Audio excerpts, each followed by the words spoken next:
Hi everybody, it's Jill, senior designer here at Itzy Ritzy. I'm here to show you the brand new silhouette that we have. It is the Chelsea Double Take Diaper Bag. Basically, I'm going to show you how we've packed this small but mighty bag. We have two dedicated sides, baby and mom. Open this up and you've got a dedicated wipes case for baby, as well as two elastic pockets here to hold diapers, and this really sweet changing pad with their logo and a sweetheart print. This is great because you've got double zippers. This is mom's side. You have an external pocket right here, which is great to hold a cell phone.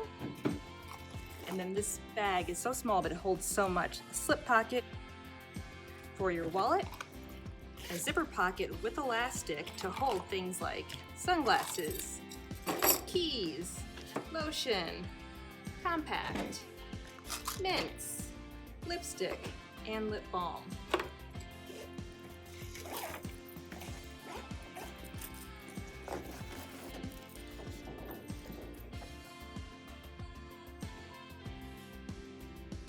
I'm here to show you 3 ways to rock your new Chelsea Double Take Diaper Bag.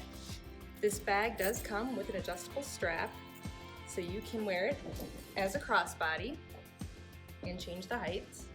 If you are somebody who prefers a shoulder strap bag, you simply unhook the strap, feed it through, hook it back onto itself, and you do that on the opposite side as well. So feed the clasp through, hook it back on. You now have a shoulder bag. And last, if you don't want to use it as a bag at all, simply remove the strap entirely on both sides, and you now have a packing cube to put into your brand new Boss backpack. This also matches the floral liner in this bag quite nice. Thanks for watching.